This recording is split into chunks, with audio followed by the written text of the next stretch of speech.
Tentu tidak seperti orang bermain tebak-tebakan, perlu ilmu dan perlu uraian daripada ulama yang terpercaya. Akhir zaman sesungguhnya adalah peristiwa yang gaib. Membicarakan hal tersebut tanpa ilmu yang memadai sama saja dengan membahas perkara yang gaib tanpa ilmu.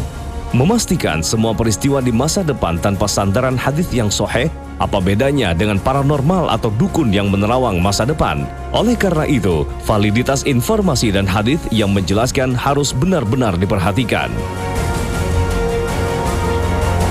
Memang, banyak hadis-hadis sahih yang menjelaskan apa yang akan terjadi di akhir zaman. Tapi sebaliknya, hadis-hadis lemah dan palsu juga sama banyak, bahkan bisa lebih banyak dari yang sahih.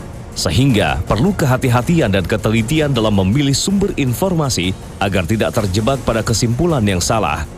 Jika tidak teliti, terkadang kita temukan pembahasan yang mencampur adukan antara hadis-hadis tersebut dan membuatnya seolah sebagai suatu kesatuan.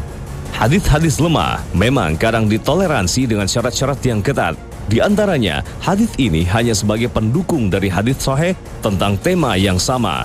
Akan tetapi, hadis-hadis lemah yang beredar seputar akhir zaman seringkali malah menjelaskan secara detail apa yang tidak disebutkan dalam hadis-hadis sahih. Selain resiko sikap dan keputusan yang salah yang dibuat berdasarkan keyakinan terhadap hadis lemah dan palsu, meriwayatkan hadis-hadis palsu bisa-bisa terjebak dalam kedustaan atas nama Rasulullah SAW karena mengatakan bahwa itu adalah sabda Rasulullah SAW padahal bukan. Di antara kejadian akhir zaman yang sering dikutip dari hadis adalah munculnya pasukan dengan panji hitam. Bisa dikatakan seluruh hadis yang memuat kabar tentang pasukan bendera hitam semuanya bermasalah. Bahkan beberapa ulama memastikan seluruh hadis tentang bendera hitam masuk dalam kategori lemah bahkan palsu. Di antara hadis-hadis tersebut adalah Al-Mahdi akan muncul setelah keluarnya panji-panji hitam. Ar-Rayad As-Sud dari dunia belahan timur yang mana pasukan ini tidak pernah kalah dengan pasukan manapun. Hadis riwayat Ibnu Majah. Kemudian hadis lainnya, apabila kamu melihat panji-panji hitam telah diterima di sebelah wilayah Khurasan, maka datangilah dia sekalipun terpaksa merangkak di atas salju, karena padanya itu ada khalifah Allah yang mendapat petunjuk, Al-Mahdi. Hadis riwayat Ibnu Majah, Abu Nuaim dan Al-Hakim. Kedua hadis yang tadi disebutkan tidak lepas dari masalah yang ada di jalur periwayatannya. Oleh sebab itu, banyak ulama hadis yang melemahkannya. Sementara itu, hadis tentang pasukan panji hitam yang dinilai cukup valid adalah hadis dari sahabat Thauban. Thauban berkata, Rasulullah SAW bersabda, akan berperang 3 orang atau pihak di sisi perbendaharaanmu. Mereka semua adalah putra khalifah, tetapi tak seorang pun di antara mereka yang berhasil menguasainya. Kemudian muncullah bendera-bendera hitam dari arah timur. Lantas mereka membunuh kamu dengan suatu pembunuhan yang belum pernah dialami oleh kaum sebelummu. Kemudian beliau SAW menyebutkan sesuatu yang aku tidak hafal, lalu bersabda, maka jika kamu melihatnya, berbaiatlah walaupun dengan merangkak di atas salju, karena dia adalah khalifah Allah Al-Mahdi. Hadis riwayat Ibnu Majah. Meski cukup kuat, tapi hadis tersebut juga tidak lepas dari kontroversi. Tapi anggaplah memang benar ada hadis yang bisa diterima tentang panji hitam tersebut. Bukan berarti kemudian dengan mudahnya menghubung-hubungkan hadis tersebut dengan peristiwa yang sedang terjadi. Bahkan dengan beraninya mengklaim bahwa kelompok tertentu adalah pasukan yang dijanjikan oleh Rasulullah SAW tersebut. Ketika muncul gerakan Taliban di Afghanistan, beberapa orang langsung mengaitkannya dengan pasukan panji hitam. Apalagi dalam beberapa riwayat yang dijadikan sandaran disebutkan, kemunculan pasukan tersebut dari Khurasan dan bisa dibilang sebagian Afghanistan memang masuk dalam wilayah yang dulu disebut Khurasan. Al-Qaeda pun pernah ada yang mengklaim bahwa merekalah pasukan panji hitam yang dijanjikan di hadis tersebut. Ketika ISIS muncul, mereka dan para pendukungnya juga mengklaim bahwa merekalah pemilik panji hitam. Mereka pun menguatkannya dengan menggunakan bendera bertuliskan La ilaha illallah dengan latar belakang hitam. Hadis ini dipropagandakan oleh para simpatisannya untuk merebut hati para pemuda yang semangat tapi tanpa ilmu. Dulu, di awal kemunculannya, Bani Abbasiyah juga menggunakan hadis-hadis tentang panji hitam untuk merebut simpati masyarakat. Pada waktu itu, Bani Abbas juga memilih warna hitam sebagai simbol perjuangannya. Paling tidak, dari apa yang kita saksikan tidak ada satupun dari klaim tersebut yang benar. Tidak ada di antara mereka yang akhirnya menjadi pasukannya Imam Mahdi sebagaimana yang disebutkan di dalam riwayat lainnya. Ini tentu saja kita belum membahas tentang masalah yang ada di masing-masing riwayat tersebut.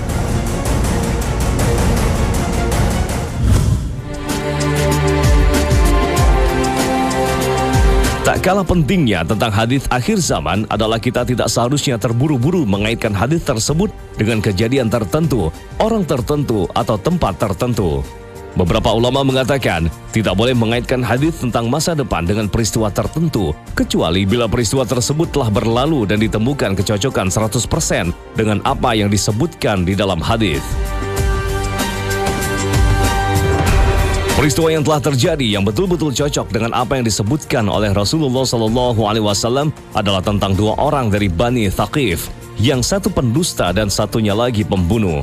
Beliau SAW bersabda, "Sesungguhnya dari Bani Thaqif akan ada seorang pendusta dan seorang pembunuh." Hadis riwayat Muslim. Para ulama sepakat bahwa pendusta yang dimaksud adalah Mukhtar bin Abi Ubaid Ats-Tsaqafi, seorang panglima perang yang menuntut terbunuhnya Husain radhiyallahu anhu, dan ia terkenal suka berdusta. Sedangkan pembunuh yang dimaksud adalah Hajjaj bin Yusuf Ats-Tsaqafi, seorang gubernur Bani Umayyah yang mudah sekali membunuh. Kesalahan-kesalahan sepele seringkali berakhir dengan hukuman mati. Meskipun terkadang sudah jelas sekali ciri dan tandanya, tetap saja berhati-hati lebih baik. Seperti yang dicontohkan oleh Asma, ibundanya Abdullah bin Zubair. Ketika anaknya dibunuh oleh Hajjaj, ia menyampaikan hadis tersebut kepada Hajjaj, seraya mengatakan bahwa ia menduga Hajjajlah orang pembunuh yang dimaksud hadis itu. Salah satu dampak negatifnya adalah jika apa yang diklaim tersebut salah dan tidak terbukti, maka akan berpotensi menyebabkan orang tidak percaya dengan hadis tersebut karena menganggap apa yang dijanjikan di dalam hadis ternyata tidak benar. Padahal bukan hadisnya yang salah, tapi yang memberi penafsiranlah yang salah. Kekeliruan lain tampak dalam mengaitkan hadis tentang 3 saudara yang saling membunuh di dekat simpanan Ka'bah. Hadisnya masih dalam satu rangkaian dengan hadis panji hitam yang diriwayatkan oleh Thauban. Akan berbunuh-bunuhan dekat tempat simpanan Ka'bah. 3 abang adik semuanya adalah anak-anak khalifah. Kemudian tidak seorang pun antara mereka yang dapat harta itu atau menjadi khalifah. Kemudian muncullah panji-panji hitam dari sebelah timur. Lalu mereka akan membunuh kamu semua dengan satu pembunuhan yang paling dahsyat, yang belum pernah dilakukan oleh mana-mana kaum pun. Kemudian baginda menyebutkan sesuatu yang saya tidak berapa ingat. Kemudian baginda bersabda, "Maka apabila kamu semua melihatnya, hendaklah kamu segera berbaiat kepadanya, walaupun terpaksa merangkak di atas salju, karena di sisinya adalah Khalifah Allah, yaitu Imam Mahdi." Hadis riwayat Ibnu Majah.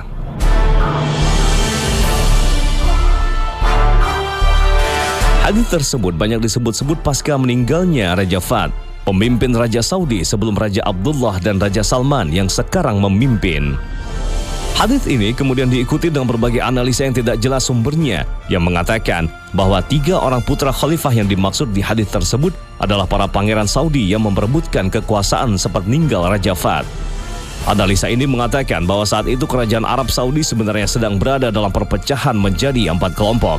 Kelompok yang seolah-olah punya pemerintahannya sendiri itu terdiri dari kelompok putra mahkota Pangeran Abdullah, pemerintahan Pangeran Nayef, pemerintahan Pangeran Sultan, dan pemerintahan Pangeran Salman. Dengan wafatnya Raja Fahd, lalu putra mahkota Abdullah yang telah berusia 80 tahun naik menjadi raja. Maka di bawahnya terdapat 3 pangeran dengan pemerintahannya sendiri-sendiri yang bersiap-siap menggantikannya ketika ia wafat nanti, yaitu Pangeran Nayef, Pangeran Sultan, dan Pangeran Salman. Kemudian ketika Raja Abdullah meninggal, ternyata tidak terjadi sebagaimana yang disebutkan di dalam hadis tersebut. Bahkan Pangeran Nayef dan Pangeran Sultan meninggal dunia lebih dulu, sebelum Raja Abdullah meninggal dan digantikan oleh Raja Salman.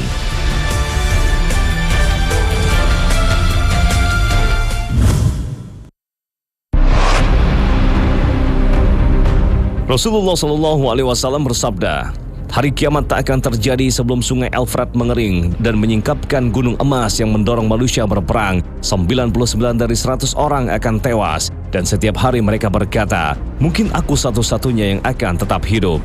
Hadis riwayat Bukhari.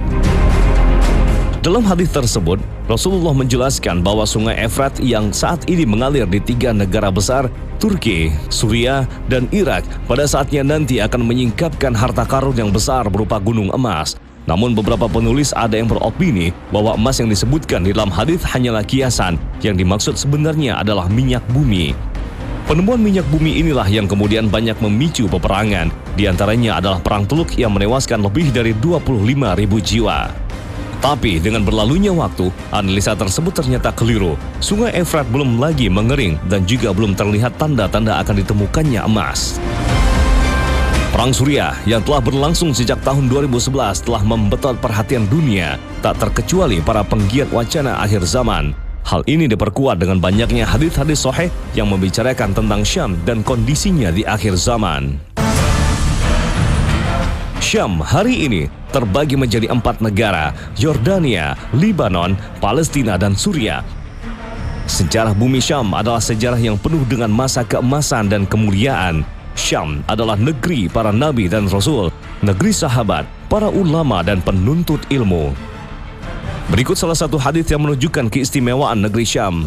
Rasulullah SAW bersabda, "Ya Allah, berkahilah bagi kami negeri Syam. Ya Allah, berkahilah bagi kami negeri Yaman." Para sahabat kemudian bertanya, "Bagaimana dengan Najd, wahai Rasulullah?" Di sanalah kegoncangan fitnah dan munculnya tanduk setan. Hadis riwayat Bukhari.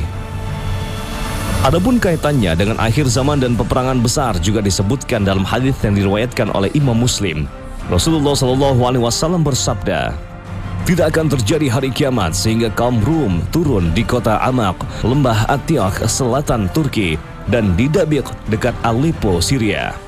Kemudian datanglah suatu pasukan yang menghadang mereka dari Madinah yang berasal dari penduduk pilihan bumi, dan ketika mereka sudah berbaris-baris, maka berkatalah orang Rum, 'Biarkanlah, jangan kalian halangi antara kami dengan orang-orang yang memisahkan diri dari kami yang masuk Islam untuk kami perangi.' Maka kaum muslimin berkata, 'Demi Allah, kami tidak akan membiarkan kamu memerangi saudara-saudara kami.' Dan ketika mereka Al-Mahdi serta para pengikutnya telah sampai di Syam, keluarlah Dajjal. Dan ketika mereka sudah bersiap-siap untuk berperang, mereka berbaris dengan rapi. Tiba-tiba ketika waktu sholat sudah masuk, turunlah Nabi Isa bin Maryam alaihissalam." Hadis riwayat Muslim. Secara tegas, Nabi SAW memang menyebut nama Amaq dan Dabiq sebagai tempat turunnya pasukan Rum menjelang pertempuran akhir zaman. Amaq adalah lembah yang berada di Antiokhia, utara Suriah dan selatan Turki. Sedangkan Dabiq merupakan sebuah desa yang berjarak 35 km dari Aleppo. Perang Suriah saat ini kemudian dikait-kaitkan dengan peristiwa-peristiwa besar menjelang hari kiamat tersebut. Peperangan besar di akhir zaman, kemunculan Imam Mahdi dan turunnya Nabi Isa alaihissalam, dan peperangan melawan Dajjal dan pengikutnya. Kita tentu tidak mengingkari tanda-tanda kiamat tersebut yang menjadi persoalan dengan sangat yakin dan pasti mengaitkan konflik yang terjadi di Suriah hari ini dengan tanda-tanda besar hari kiamat tersebut. Padahal, tanpa ada perang Suriah hari ini pun, Syam dari dahulu merupakan wilayah yang selalu penuh dengan konflik. Yang masih berlangsung saat ini tentu saja perlawanan bangsa Palestina terhadap penjajahan Israel sejak zaman kolonialisme Inggris dan negara Eropa lainnya di wilayah tersebut. Jauh sebelumnya, Syam juga telah menjadi arena perang salib yang berlangsung selama 2 abad ini dan memakan banyak korban jiwa. Barangkali mereka yang hidup pada waktu itu juga berspekulasi bahwa perang yang mereka hadapi saat itu merupakan pintu gerbang akhir zaman dengan dimulainya tanda-tanda kiamat besar. Tapi sudah hampir 1000 tahun lebih setelah perang salib, belum tampak tanda-tanda akan munculnya Dajjal atau Nabi Isa alaihissalam di Syam. Di negeri para nabi ini juga terjadi peperangan besar antara kaum muslimin dengan bangsa Mongol yang dinamakan Perang Ain Jalut. Banyak ahli sejarah menganggap pertempuran ini termasuk salah satu pertempuran yang penting dalam sejarah penaklukan bangsa Mongol di Asia Tengah, di mana mereka untuk pertama kalinya mengalami kekalahan telak dan tidak mampu membalasnya di kemudian hari seperti yang selama ini mereka lakukan jika mengalami kekalahan. Kaum muslimin yang dipimpin oleh Saifuddin Qutuz berhasil memukul mundur pasukan Mongol sehingga penaklukan besar mereka terhadap negeri-negeri kaum muslimin berhasil dihentikan. Penaklukan bangsa Mongol termasuk salah satu tragedi terbesar dalam sejarah kaum muslimin.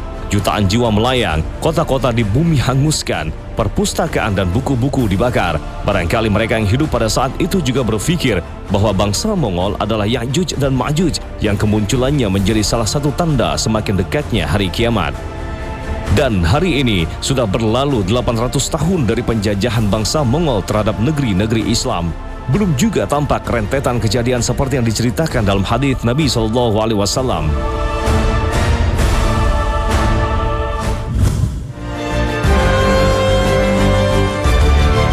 Pembahasan tentang akhir zaman biasanya juga mengaitkan dengan umur umat Nabi Muhammad SAW.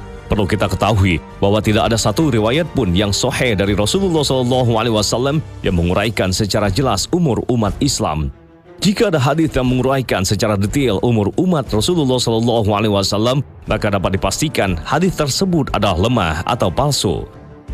Berbagai perhitungan yang beredar sebenarnya adalah ijtihad dan penafsiran para ulama terhadap hadis-hadis Rasulullah SAW. Hadis sahih yang sering dijadikan acuan untuk menghitung umur umat Islam adalah sebuah riwayat dari Imam Bukhari yang membandingkan antara amal Yahudi, Nasrani, dan umat Rasulullah SAW. Perumpamaan eksistensi kalian umat Islam dibanding umat-umat sebelum kalian ialah seperti waktu antara sholat asar hingga tenggelam matahari. Ahli Taurat diberi kitab Taurat, lalu beramal, sehingga tatkala mencapai tengah hari atau zuhur, mereka tak sanggup lagi beramal. Lalu diberi pahala masing-masing satu qiraat. Kemudian ahli Injil diberi Injil, lalu beramal hingga masuk waktu sholat asar, lalu tidak sanggup melanjutkan, lalu diberi pahala masing-masing satu qiraat. Kemudian kita diberi Al-Quran dan kita beramal dari asar hingga tenggelam matahari, dan kita diberi pahala masing-masing 2 qiraat. Maka ahli Taurat berkata, "Wahai Rabb kami, mereka lebih sedikit beramal tapi lebih banyak pahala. Apakah aku mengurangi pahala kalian?" Tanya Allah. "Tidak," jawab mereka. "Itulah keutamaan yang kuberikan kepada orang yang ku kehendaki," jawab Allah. Hadis riwayat Bukhari. Hadis tersebut seperti dijelaskan oleh para ulama, diantaranya Ibnu Rajab dan Ibnu Hajar, karena dalam konteks menjelaskan perhitungan umur umat Islam, apalagi memastikan jarak antara eksistensi umat Islam dan hari kiamat, karena hari kiamat adalah gaib, mutlak hanya Allah yang tahu. Hadis tersebut juga disampaikan dalam konteks perumpamaan yang menjelaskan begitu dekatnya hari kiamat. Bahkan diutusnya Nabi Muhammad SAW merupakan tanda akhir zaman, sehingga beliau sendiri sering disebut dengan Nabi akhir zaman. Dalam hadis lain, beliau SAW juga menjelaskan bahwa antara diutusnya beliau dan hari kiamat bagaikan jarak antara jari tengah dan telunjuk. Ketidaktelitian dalam menjadikan hadis ini dasar perhitungan umat Islam juga bisa dilihat dari realitas sejarah. Di hadis tersebut dikatakan bahwa eksistensi umat Nasrani hingga diutusnya Nabi SAW dari zuhur hingga asar, dan waktu umat Islam dari asar hingga maghrib. Konsekuensinya, harusnya eksistensi umat Islam lebih pendek dari eksistensi umat Nasrani, mulai Nabi Isa alaihissalam hingga diutusnya Nabi Muhammad SAW. Mayoritas ahli sejarah mengatakan selang waktu antara Nabi Isa dan Nabi Muhammad adalah 600 tahun. Bahkan ada yang berpendapat kurang dari itu. Dan faktanya sekarang sudah lebih 1400 tahun sejak diutusnya Nabi SAW. Dan umatnya masih eksis. Ini sudah 2 kali lipat dari eksistensi umat Nasrani. Salah satu yang menjadi acuan dalam menetapkan umur umat Islam adalah pendapat Imam Suyuti dalam kitabnya Al-Hawi. Beliau berpendapat umur dunia ini totalnya adalah 7.000 tahun. Dan Rasulullah SAW diutus di penghujung akhir abad ke-6. Jadi umur umat Islam tidak mungkin lebih dari 1.500 tahun. Kemudian beliau menyebutkan hadis dan atsar yang menjadi argumentasinya. Sebagai sebuah pendapat, hal ini tentu boleh-boleh saja. Tapi tentu saja tidak ada salahnya juga untuk mengakui opini Imam Suyuti tersebut. Salah satu yang mengkritiknya adalah Imam San'ani dalam Ulama abad ke-12 asal Yaman. Di antara poin kelemahan argumentasi tersebut adalah lemahnya hadis dan atsar atau generasi yang dijadikan pijakan. Beberapa informasi yang sahih dari sahabat juga bersumber dari Israiliyat yang tidak bisa dijadikan dasar tanpa ada dalil lain. Oleh karena itu, tidak cukup kuat untuk dijadikan pijakan dalam masalah yang cukup vital. Kemudian, dengan menghitung total tahun yang dijadikan dasar oleh Imam Suyuti tersebut, setelah matahari terbit dari barat, manusia akan tetap ada di dunia selama 120 tahun. Kemudian Nabi Isa alaihissalam akan tinggal selama 40 tahun setelah membunuh Dajjal. Setelah itu, Nabi Isa akan menggantikan kepemimpinan seorang dari Bani Tamim selama 3 tahun. Kemudian manusia akan tetap hidup selama 100 tahun setelah Allah mengirim angin baik yang mencabut ruh setiap mukmin. Tinggallah manusia yang hidup tanpa mengenal agama.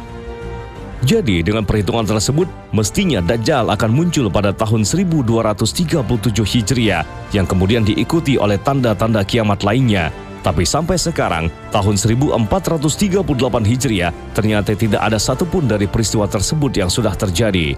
Wallahu a'lam bishawab. Pemirsa Khazanah, Allah Subhanahu wa Ta'ala berfirman, mereka menanyakan kepadamu tentang kiamat, bilakah terjadinya? Katakanlah, sesungguhnya pengetahuan tentang kiamat itu adalah pada sisi Tuhanku. Tidak seorang pun yang dapat menjelaskan waktu kedatangannya selain Dia. Kiamat itu amat berat, huru-haranya bagi makhluk yang di langit dan di bumi. Kiamat itu tidak akan datang kepadamu melainkan dengan tiba-tiba. Mereka bertanya kepadamu seakan-akan kamu benar-benar mengetahuinya. Katakanlah, sesungguhnya pengetahuan tentang hari kiamat itu adalah di sisi Allah, tetapi kebanyakan manusia tidak mengetahui. Al-Quran Surah Al-A'raf ayat 187. Semoga pengetahuan tentang fenomena akhir zaman semakin menumbuhkan semangat kita untuk beramal dan beribadah kepada Allah Subhanahu wa Ta'ala. Amin ya Rabbal Alamin. Terima kasih atas perhatian Anda dan wassalamualaikum warahmatullahi wabarakatuh.